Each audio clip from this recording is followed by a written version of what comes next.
భారత్ మాతా key జై. నిన్న ఢిల్లీలో జరుగుతున్నటువంటి ఏఐ సమిట్, ప్రపంచంలో ఉండేటటువంటి టెక్ దిగ్గజాలు, చాలామంది దేశ ప్రధానమంత్రులు కూడా అక్కడికి రావడం జరిగింది.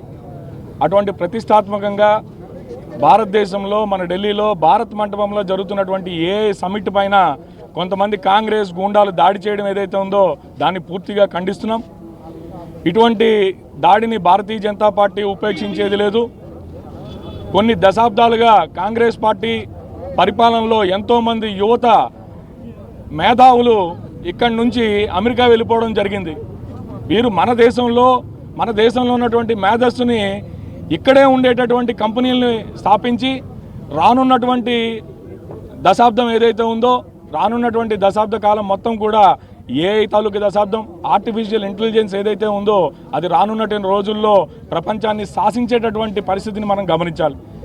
అటువంటి ఆర్టిఫిషియల్ ఇంటెలిజెన్స్ అనేటటువంటి బృహత్తరమైనటువంటి కార్యక్రమం ఒకటి ఏర్పాటు చేస్తే ప్రపంచ దేశాలన్నీ కూడా భారతదేశాన్ని కొనియాడుతూ, మన యొక్క యూపీఐ పేమెంట్లను కొనియాడుతూ, ఆర్టిఫిషియల్ ఇంటెలిజెన్స్లో మనం వేస్తున్నటువంటి ముందడుగుని కొనియాడుతూ ఉంటే కాంగ్రెస్ పార్టీ మాత్రం దాని మీద దాడి చేయడం జరిగింది.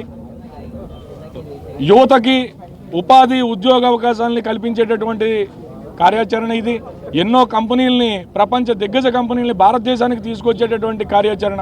నిన్ననే మీరు చూసినట్టయితే ప్రీతమ ముఖ్యమంత్రి గారు కూడా చెప్పారు, వస్తున్నటువంటి ఆర్టిఫిషియల్ ఇంటెలిజెన్స్ సంస్థల్లో 7 సంస్థలు మన ఆంధ్రాకి రాబోతున్నాయని చెప్పి.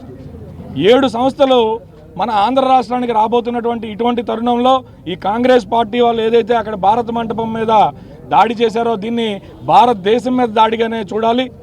భారతీయ జనతా పార్టీని వ్యతిరేకించవచ్చు, భారతీయ జనతా పార్టీ విధానాలను వ్యతిరేకించవచ్చు, కానీ భారతీయ జనతా పార్టీని వ్యతిరేకిస్తూ కాంగ్రెస్ పార్టీ భారతదేశ వ్యతిరేక శక్తిగా మారడం ఏదైతే ఉందో దాన్ని ప్రజలందరూ గమనిస్తున్నారు. ఇప్పటికే బుద్ధి చెప్పి ఇంట్లో కూర్చోబెడుతున్నా కూడా ఇంకా ఏదో 1-2 చోట్ల ఉన్నటువంటి కాంగ్రెస్ పార్టీ వారి యొక్క మార్గాన్ని మార్చుకోకపోతే రానున్న రోజుల్లో దేశ వ్యతిరేక శక్తుల లిస్టులోనే ఈ కాంగ్రెస్ పార్టీ కూడా చేరేటటువంటి పరిస్థితి ఉంటుంది. యువత అందరూ కూడా ఈరోజు జంజీ అంటున్నారు. జంజీ అంతా కూడా చూస్తున్నారు ఆర్టిఫిషియల్ ఇంటెలిజెన్స్ కాలం వాళ్ళదే.